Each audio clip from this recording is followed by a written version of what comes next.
The photo looked ordinary, bright, casual, sunlit. A young woman at an airport cafe, drink half-finished, sunglasses reflecting the blue glass of the terminal ceiling.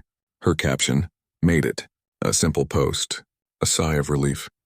The kind of thing millions upload every day. But 27 minutes after she posted it, her phone disconnected from the airport Wi-Fi. No roaming, no power down, just gone. And when the system auto-logged her session later that night, it didn't show one device. It showed two, the first, hers. The second, a cloned signal, same ID, same MAC address, connected from a private network inside the restricted staff wing. When police traced it, they found something strange. The real device had never left the airport.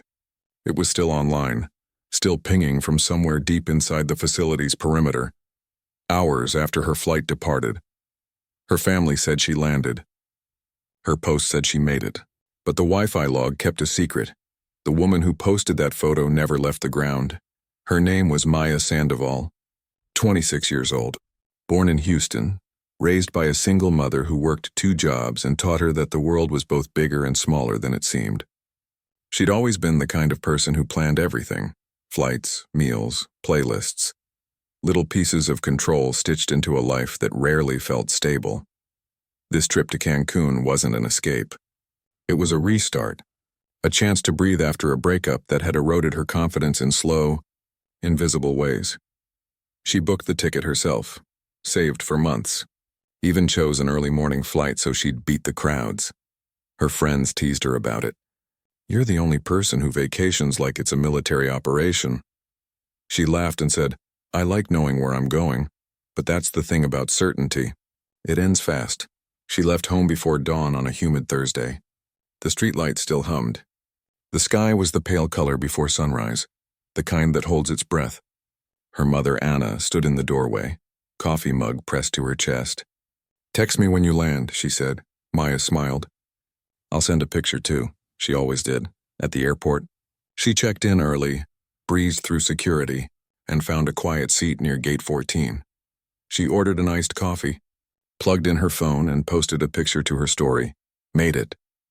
It was 7:52 a.m. The image was bright, almost cinematic. Her sunglasses mirrored the arched skylights above.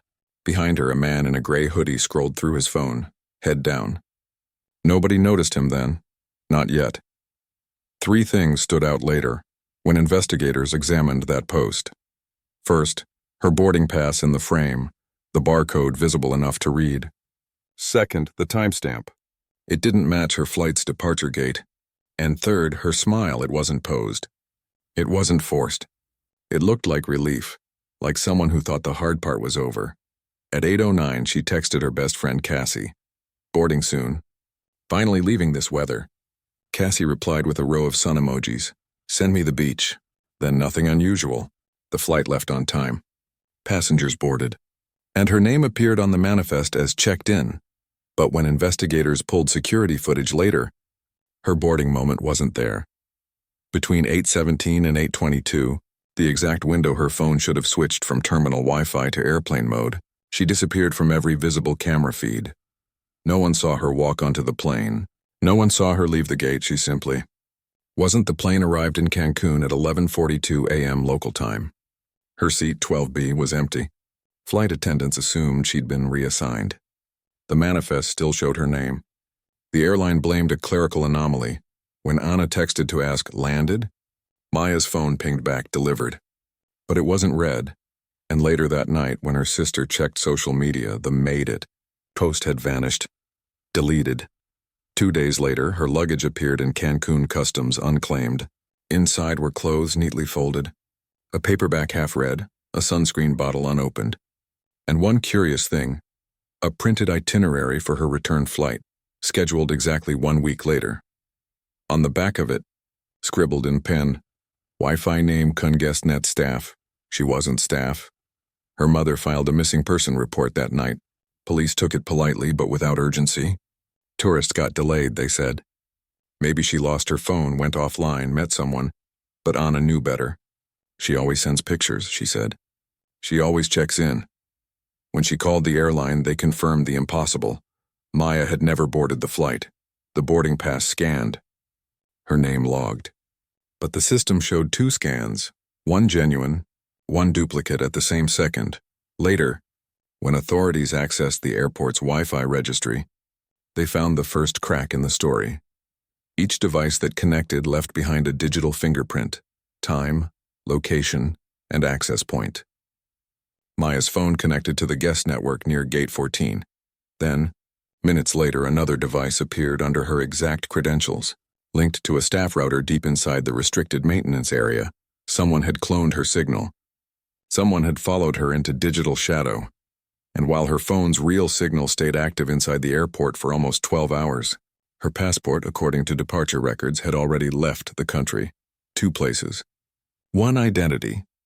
By morning, her case wasn't just missing person, it was a contradiction. And contradictions, Morales once said, are where truth hides.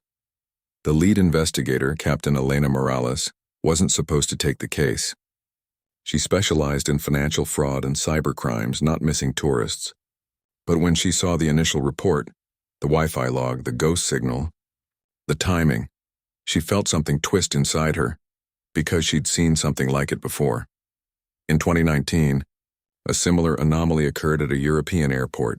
2 devices, 1 traveler, a cloned ID used to bypass departure scanning. That case ended in silence, the missing woman never found. The last ping from her phone came from the same company router brand used in Cancun. A coincidence, they said then. Now, maybe not. Morales met Ana in person a week later. The woman was exhausted but sharp. Her fingers kept turning the chain of her daughter's necklace, looping it until it knotted. She texted me from the gate, Ana said. She said she was happy. Morales asked gently. Did she mention anyone meeting her there? No, she was going alone. She hesitated, then added, but someone was supposed to pick her up when she landed. An old friend. I don't know his name. From Mexico? Ana nodded. From here. That was the first time the name Eli Torres entered the investigation. Eli worked at the same marketing firm Maya had just quit. They dated briefly. One of those quiet relationships that never made it online, never left traces. Co-workers said he'd been off since the breakup. He told police they'd planned to reconnect on her return, not before. But his phone records showed searches for flights to Cancun the week before she vanished. And one more thing. His laptop connected remotely to an airport Wi-Fi node, the same staff network ID found in Maya's itinerary. When Morales confronted him, Eli smiled too easily. I didn't even know she was gone, he said. I thought she blocked me. Did you? Morales asked. He paused. Maybe, for good reason. Were you at the airport? He shook his head. I was at work, but his office security log said otherwise. At 8:17 a.m., his building badge registered an exit. At 8:24, his car passed a toll camera, heading toward the airport. By 9:05, his phone connected briefly to the same router Maya's did. Then both signals vanished together. The contradictions multiplied. A post that shouldn't exist. A phone that never left. A second signal mirroring the first. Somewhere between connection and disappearance, reality split in 2, and at its center, a young woman smiling beneath glass ceilings, unaware that her final photograph would become the beginning of a map no one meant to draw. The morning of her flight played back like something rehearsed, precise, deliberate. Every timestamp, every receipt, every camera frame aligned perfectly, until they didn't. She woke at 5:14 a.m., according to her smartwatch. Coffee brewed automatically 15 minutes later. Her phone connected to her home network, streaming music for 22 minutes, then switched to 4G as she called a rideshare to the airport. The driver, a man named Carlos Duarte, later described her as polite, distracted, like she was already halfway somewhere else. He remembered her checking her phone constantly, then smiling to herself once, like she'd read something reassuring. When asked if she spoke to anyone else during the ride, he shook his head. No calls, he said, but she kept deleting something. Traffic was light that morning. The sun hadn't risen yet when the car turned into Terminal D's departure lane. She thanked him, tipped digitally, and stepped into the hum of rolling suitcases and caffeine breath. Security footage caught her walking through the sliding glass doors, ponytail swinging, passport in hand. She wore a pale blue hoodie, jeans and sneakers, comfort over glamour. Her boarding pass printed at home had a faint crease through the barcode, still readable. The timestamp on that printout, 4:56 a.m., became important later, when investigators discovered another copy printed at 6:12 a.m. from a computer not belonging to her. At 7:10, Maya entered the TSA line. She looked down at her phone once, twice, texting someone as she moved forward. The message log showed 3 unsent drafts. Each began with the same word, "Hey." Each ended blank. Her phone connected to the airport's public Wi-Fi minutes later. The IP address assigned to her device would remain active until well past midnight. At 7:41, she bought an iced coffee and a croissant from the cafe by Gate 14. The receipt time-stamped the payment to her credit card exactly 4 minutes before she posted the now-famous photo. Behind her, a tall man waited in line, hood up, sunglasses on despite the dim light. The cashier remembered him paying in cash. She thought nothing of it then, but later, facial recognition software matched his profile to Eli Torres. The footage showed a small, telling moment. After Maya took her seat at the window counter, Eli paused behind her, pretending to look at his phone. For 2 seconds, his reflection overlapped hers in the glass. Then he walked away. The investigators froze that frame for analysis. In it, Eli's phone screen was visible, an open Wi-Fi connection list. Highlighted in blue, CUN staff. He wasn't supposed to have access. That network required administrative credentials. Yet moments later, Maya's phone automatically reconnected to it, without prompt, as if trusted. At 7:52, she posted, "Made it." The metadata from that upload contained 2 geolocations layered on top of each other. One pointed to the terminal cafe. The other, impossibly, to a service corridor 30 meters below the main concourse. Technicians called it a signal echo, a known phenomenon when Wi-Fi routers overlap. But the IT director at Cancun International disagreed. He said the second point corresponded not to a router, but to an internal testing node used only for employee device calibration. It wasn't accessible to passengers. And it wasn't supposed to be online. By 8:09, her messages to Cassie stopped. At 8:13, her phone accessed a new network, CUN staff again. Duration, 6 minutes, 22 seconds. Data transfer, 14.8 megabytes. That was roughly the size of a short video. But when digital forensics examined her phone backup later, they found no such file. It had been uploaded, then deleted. The boarding. Call for Flight 271 began at 8:15. Cameras tracked the line of passengers scanning. Passes at Gate 14. Each traveler's barcode flashed, on the reader screen one after another. At 8:17, 2 identical codes appeared in the system log. Sandoval, Maya, Sandoval, Maya. The first came from her printed pass. The second from a reprinted copy, one of the duplicates made earlier that morning. 2 identical entries. 1 passenger. When they tried to isolate the footage, one camera feed froze for 29 seconds. When it resumed, she was gone. Eli Torres's phone pinged off the same terminal Wi-Fi at 8:19. He never boarded a flight that day. His car remained in long-term parking for 3 weeks afterward. By the time investigators searched it, the trunk had been scrubbed clean.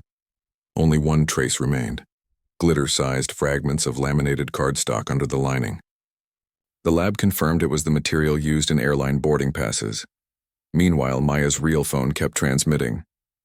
Its pings traced a slow migration through the airport's underground corridors, connecting from one access point to another, each labeled maintenance, storage, staff rest area. It lingered longest in a section sealed off for renovation, a place without cameras, a place no one should have had access to. At 10:02, the signal stopped moving. At 10:07, it reappeared, now linked to a private hotspot device registered to the airport's IT department. The name of that network, Torres backup investigators later found that device hidden inside an unused electrical panel near the staff exit. Its last sync uploaded a single compressed folder, password protected. The file name Maya Final Zip. The contents remain classified to this day. Witnesses came forward in fragments. One janitor remembered seeing a woman matching Maya's description near the freight elevator around 8:30. She looked confused, he said, like she'd taken a wrong turn. He offered to help, but she waved him off, saying, "My friend's meeting me downstairs." There was no friend downstairs. Only a locked hallway leading to cargo storage.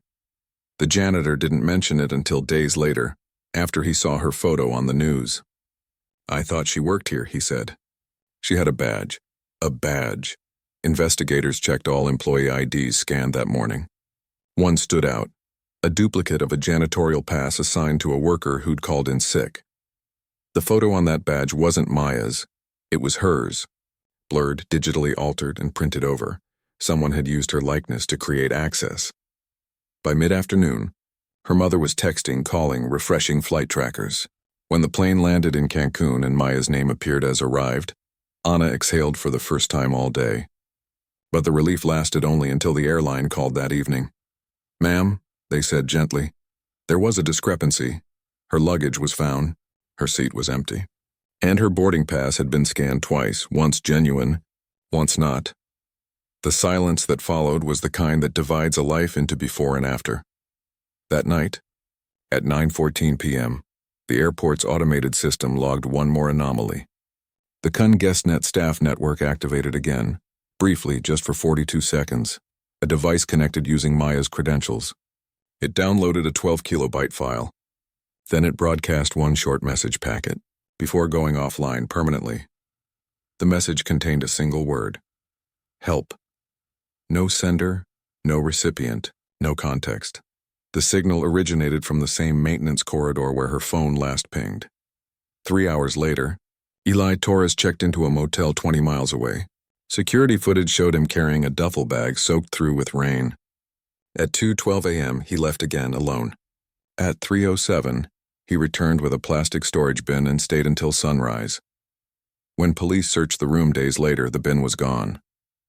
But behind the nightstand, a small USB stick remained lodged in the carpet. On it were fragments of images, half corrupted, shot from a phone camera. A concrete wall, a steel door, a pair of hands gripping a phone with a cracked screen, and in the reflection of that screen, faint but visible, his face. The timeline built itself backward and forward, looping, folding. Every clue added weight but not direction. The made it post, the cloned Wi-Fi, the second boarding pass, the plea buried in a data packet. It was a puzzle where the missing piece was the person herself, someone who'd been careful all her life, undone by something invisible. The public didn't know these details yet. All they saw were headlines. Texas woman vanishes between gate and sky. Ghost Wi-Fi raises questions in missing tourist case. Online forums speculated wildly. Human trafficking, identity theft, dark web conspiracies. But Morales kept her focus narrow. "Every disappearance leaves a mirror," she told her team. "Find what's still reflecting." When they checked the Iowa airport's mirror servers, backups of the Wi-Fi system, they found something chilling. A hidden admin account had logged in minutes before. Maya's signal vanished. The username GuestYar1, the password Sandoval26. By the end of that night, the case had shifted from a routine missing person file to a digital crime scene. Somewhere beneath the concrete floors of Cancun International, a device continued to breathe in silence, storing data no one could access, replaying its last connection over and over, as if waiting for her to come back. And in the days that followed, when the investigators finally forced open the maintenance corridor door, they discovered what the Wi-Fi logs had been hiding all along. A signal wasn't the only thing that duplicated. Someone else had too. Detective Elena Morales arrived in Cancun 3 days after the incident, stepping into heat so thick it felt like static.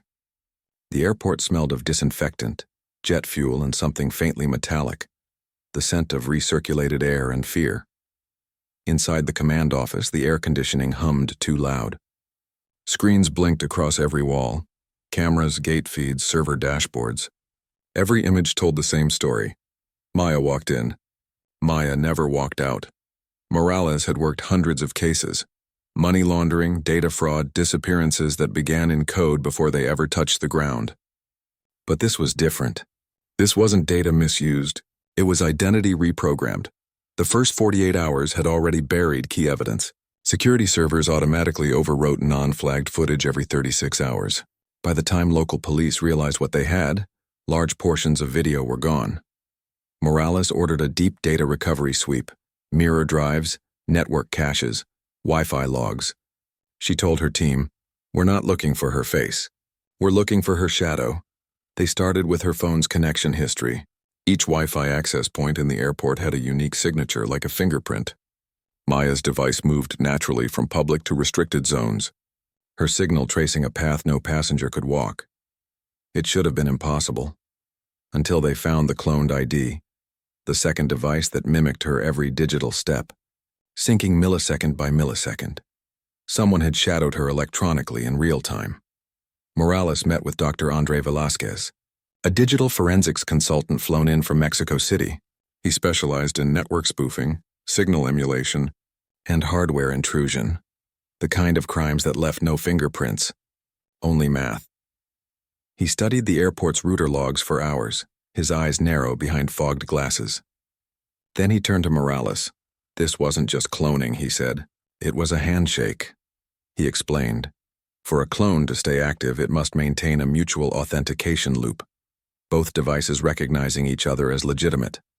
Meaning Maya's phone didn't just get copied. It responded. It trusted. Someone gained access through her own permissions, he said, probably with her help or her ignorance. Morales felt the air shift.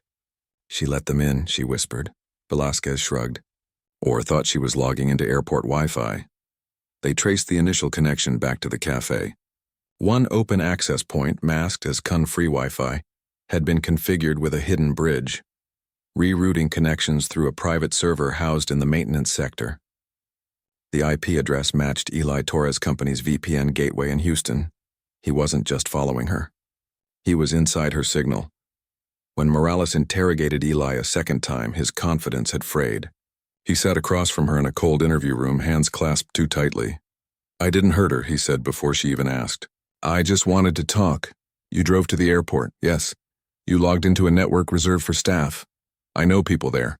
IT guys, they said I could. You created a clone of her device." His eyes flicked upward, searching for the right lie. "I was trying to warn her. She was talking to someone online, someone pretending to be me." Morales leaned forward. "So you pretended to be her?" Silence, then quietly, "She was leaving. She blocked me.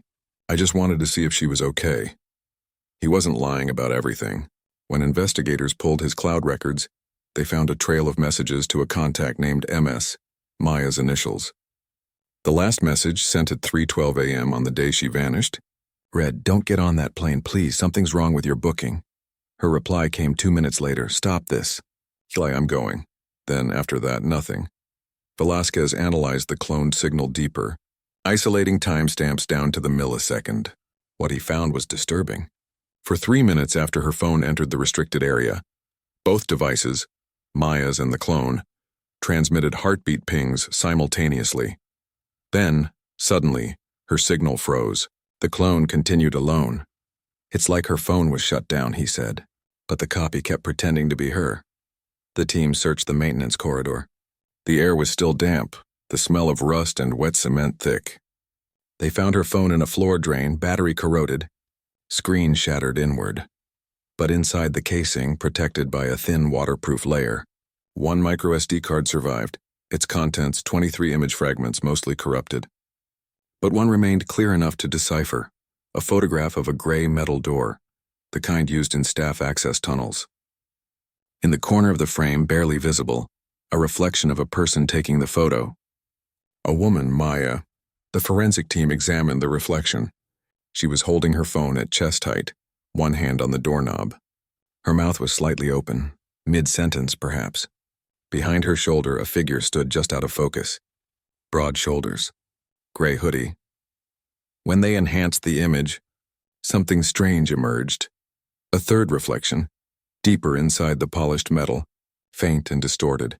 A man in an orange vest, head tilted, holding a radio. The maintenance supervisor confirmed later that none of his employees wore vests that color. Morales began to map patterns. The cloned signal, the fake badge, the second boarding pass, it all converged on one conclusion. Maya wasn't a random target. She was part of a system breach, a human data extraction. Graybridge Analytics, the same contractor that handled airport network maintenance, had filed a breach report 3 weeks earlier. One of their servers went offline during an internal audit. The stolen files included employee credentials and passport verification algorithms. Eli had worked there as a subcontractor. It started to make sense, in the worst possible way. If someone wanted to test identity manipulation in real time, they'd need both a willing subject and a controlled environment. An airport provided both: passports, security layers, Wi-Fi, surveillance. A single successful clone could bypass every biometric checkpoint in existence. And Maya, careful, trusting, rule-following Maya, had walked right into it. But there was another problem. If Eli was the engineer, who was the handler? The pattern of her phone's pings showed something that didn't belong. A third signal shadowing both hers and Eli's from a nearby access node. A relay point labeled only testadmin 04. Velasquez frowned when he saw it. That's not a personal device, he said.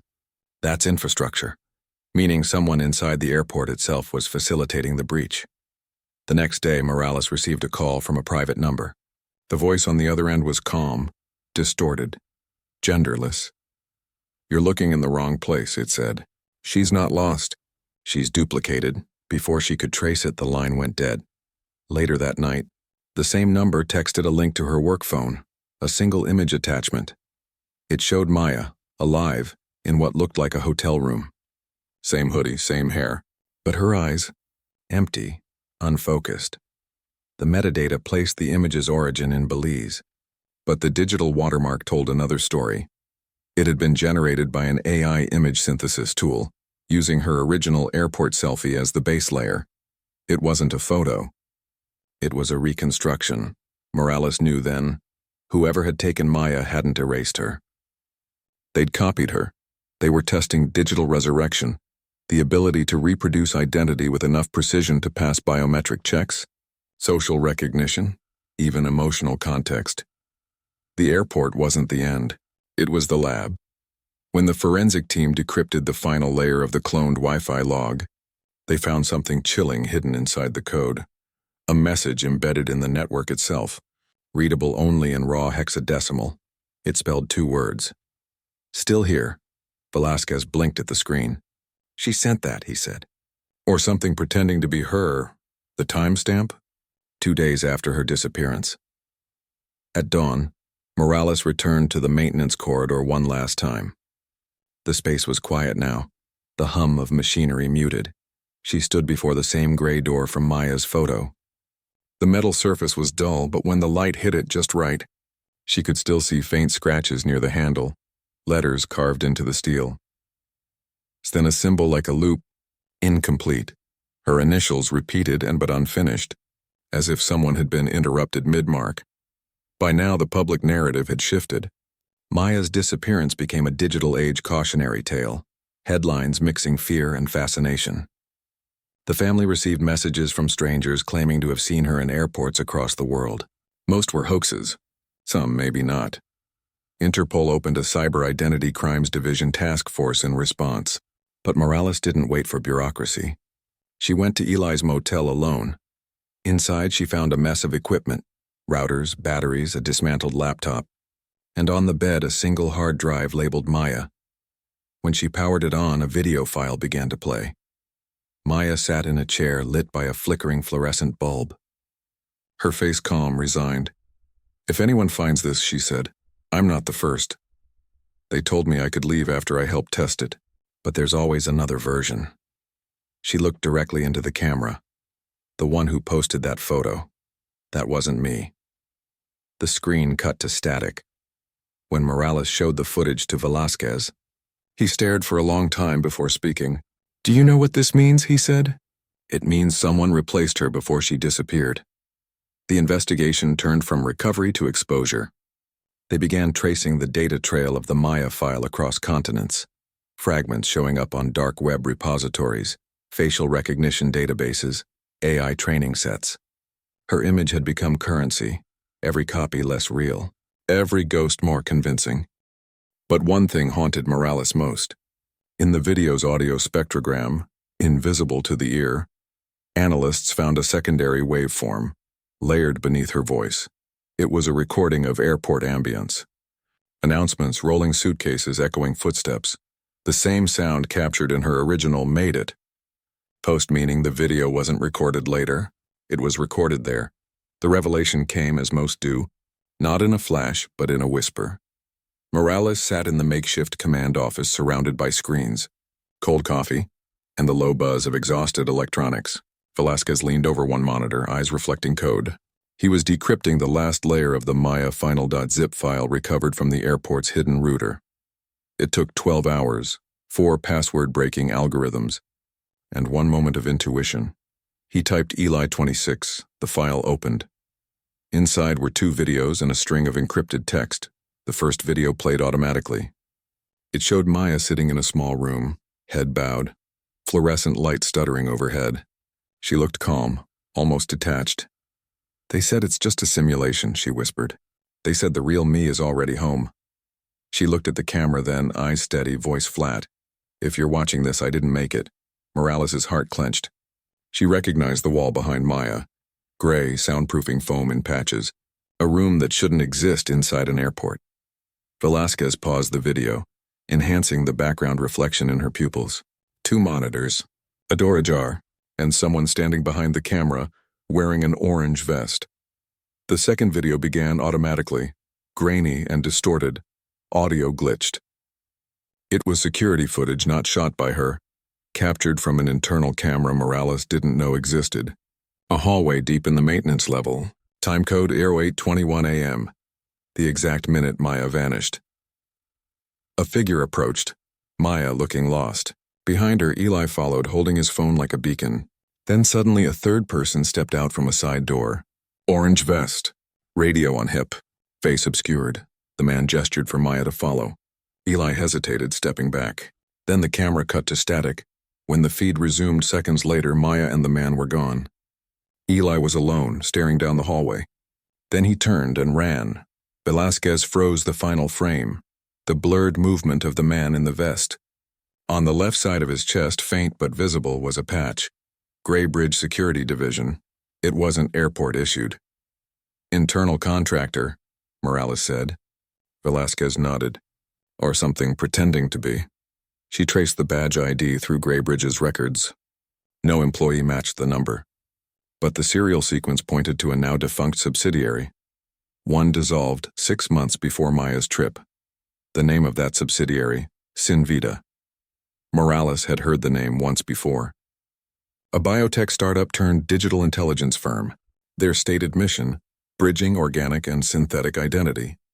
In 2020, Sinvita made headlines when a whistleblower accused them of experimenting with biometric duplication, recreating real people inside neural simulation frameworks. The allegations vanished. So did the whistleblower. And their last registered project?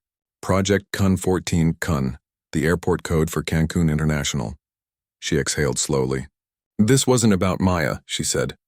Velasquez frowned. "Then what?" "It was about proving they could do it." They pulled the encrypted text file next. It contained raw hexadecimal strings, meaningless at first. But when decoded, the pattern unfolded into coordinates, network IDs, and fragments of names. One line repeated 3 times. "Clone verification successful. Subject replaced 08.17. Below it, a digital signature. Not Eli's. It belonged to an IP address registered to Sinvita internal systems. Morales' mind raced backward, through every image, every contradiction. The double boarding pass. The Wi-Fi loop. The photo that wasn't taken by her. The answer had been in the tagline of that selfie. Made it. Not a message of arrival, but confirmation. Proof of success. She remembered the last seconds of Maya's phone connection, the brief broadcast packet that read, "Help." Velasquez reanalyzed the file, expanding its frequency spectrum. What looked like one word actually contained embedded data, a steganographic layer hidden in the sound signature of the word itself. When decoded, it revealed an image. Maya's face, duplicated in pixel and pattern. Half human, half artificial reconstruction. Each side mirrored the other. Perfect except for one flaw. The reflection blinked before she did. Velasquez leaned back, pale. They tested her consciousness mapping during upload. Morales' voice was steady. So which one disappeared? He hesitated. That's the problem. We can't tell which signal belonged to the original. The Wi-Fi clone and the real device were synchronized beyond any forensic separation.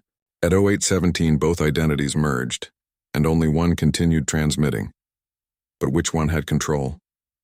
Morales ordered the physical search of every maintenance sublevel. 3 days later, they found it. A small room sealed behind a false wall. Inside, an operating chair, screens, discarded electrodes, and a humming external drive array labeled Subject and Row 1.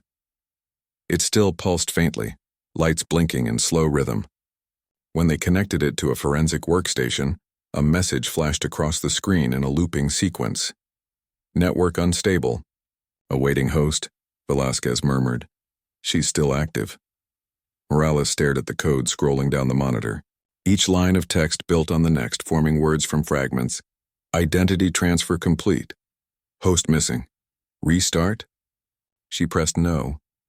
The evidence pointed everywhere at once, to Eli, to Sinvita, to a faceless network of subcontractors and vanished researchers. Interpol issued international warrants. Graybridge denied involvement.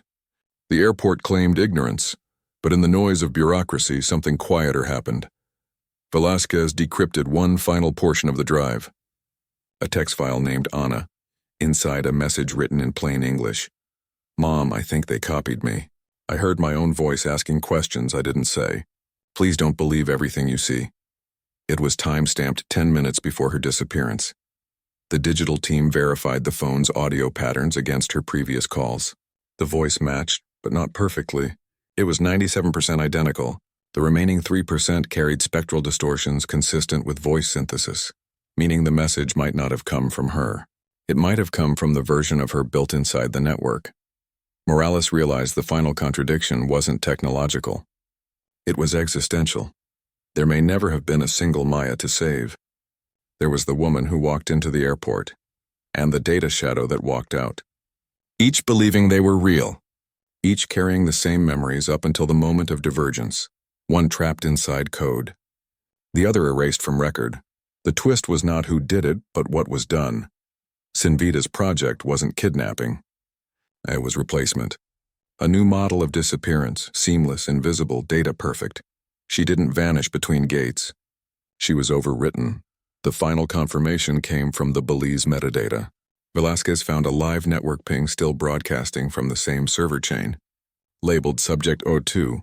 When they traced it, the IP linked to a research lab off the coast, owned by a holding company registered under Graybridge's Shell Corporation. Satellite footage showed a small compound, solar panels, communication dishes, and a single security vehicle. On its rear bumper, the same orange vest logo. Interpol raided the site 2 weeks later. They found computers running simulation software and several digital identities active in parallel, each one a reconstruction of a missing person. Each one sending heartbeat pings back to the main server in Cancun. One of them bore the face of Maya Sandoval. When investigators tried to terminate the process, a message appeared on screen. This instance is self-preserving. Termination will result in data loss. They shut it down anyway. The power cut. The hum ceased, and then for one fleeting second, one of the inactive monitors flickered to life. It showed Maya's face and blinking slowly. Made it, she said. Then darkness. After that, every copy of her data vanished from the system, overwritten by zeros. No backups, no trace, no metadata. Only one anomaly remained. The original made it. Post reappeared on her social account, time-stamped 3 weeks after the shutdown. Same caption, same image. But the reflection in her sunglasses was different. It wasn't the cafe ceiling anymore. It was the maintenance corridor. Velasquez couldn't explain it. No one could. Morales printed the photo and pinned it above her desk. She stared at it often. At the half-smile, the shadow in the background, the way the light seemed to breathe. She once told a colleague, "It's like the network kept her." And maybe it did. The news cycle burned hot, then cold. By the third week, headlines about Maya Sandoval were buried under the next story. The next scandal. The next tragedy with a cleaner narrative. But in the corners of the internet where the case had taken root, where people traded theories, maps, and signal logs, she didn't vanish. She multiplied. The made it photo became a digital relic. Every few days, someone claimed to find another version. slightly altered, always identical in spirit but never the same. In one, her hand held a passport. In another, the coffee cup was gone. In the most unsettling, her eyes were looking directly into the camera. Experts called it algorithmic ghosting, fragments of deleted images recombining across social servers. But Morales knew better. She called it persistence. Ana Sandoval never stopped checking her phone. She still sent messages every morning. "Good morning, mija.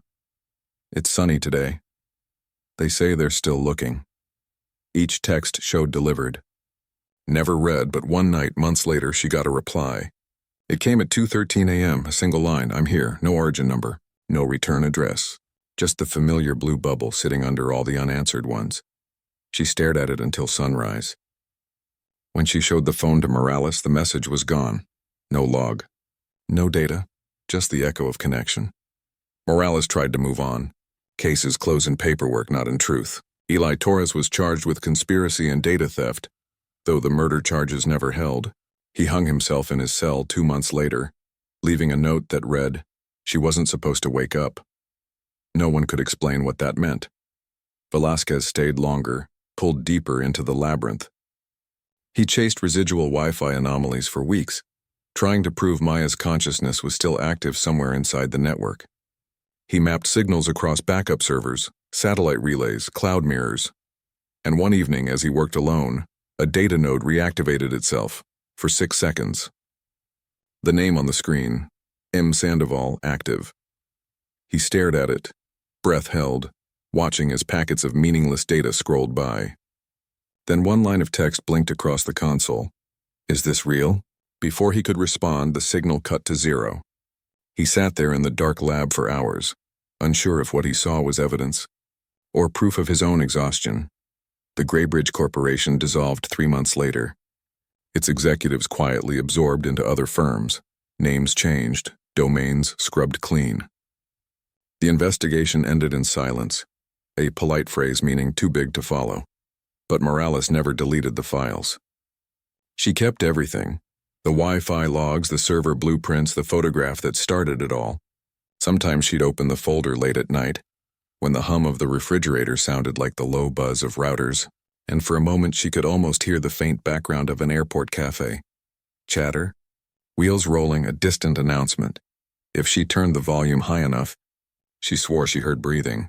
Anna eventually stopped hoping for a call. Hope is heavy. It rusts you. But every year, on the anniversary of her daughter's flight, she drives to the airport, parks outside Terminal D, and sits in her car with the radio off. She watches travelers rush in and out, faces flushed, distracted, alive. Somewhere among them, she imagines a young woman in a pale blue hoodie, phone in hand, pausing to take a picture. Sometimes she smiles back. 5 years later, Morales received a package. No return address. Inside was a small drive, no label. She plugged it into an isolated computer. Procedure now. After everything, the drive contained one folder. Cancun return inside. Only a single image, the same cafe, the same woman. Same caption, made it. But this time, the date was current. 5 years to the day. Morales enlarged the photo, scanning every corner. The reflection in the sunglasses was clearer now. No longer a ceiling or corridor. It was a face. Hers. She stared at it until the screen dimmed. Then she pulled the drive, placed it in an evidence bag, and locked it away. There would be no report, no case reopened. Some truths don't belong in files. Later, she stepped outside into the humid night air. The city lights flickered faintly in the haze, their glow pulsing like distant signals. A plane passed overhead, its belly gleaming silver for a second, then swallowed by cloud. She closed her eyes. For a brief moment, she thought she heard a voice in the static of the wind. I made it. It was soft, familiar, almost peaceful. The next morning, she deleted every backup of the case, every document, every file, every log. And yet, when she turned off her computer, the power light didn't fade. It stayed glowing, steady green, as if waiting. In the months that followed, unexplained network phenomena appeared in airports across the world. Ghost logins from devices registered to passengers long gone, phantom pings matching vanished identities. Technicians blamed corrupted databases. Some called them glitches. But those who'd heard Morales' story gave them another name. They called them echoes, and sometimes, when those echoes surfaced, just before they disappeared again, a single image flashed on the screen. A young woman at a cafe smiling behind dark glasses. Caption made it.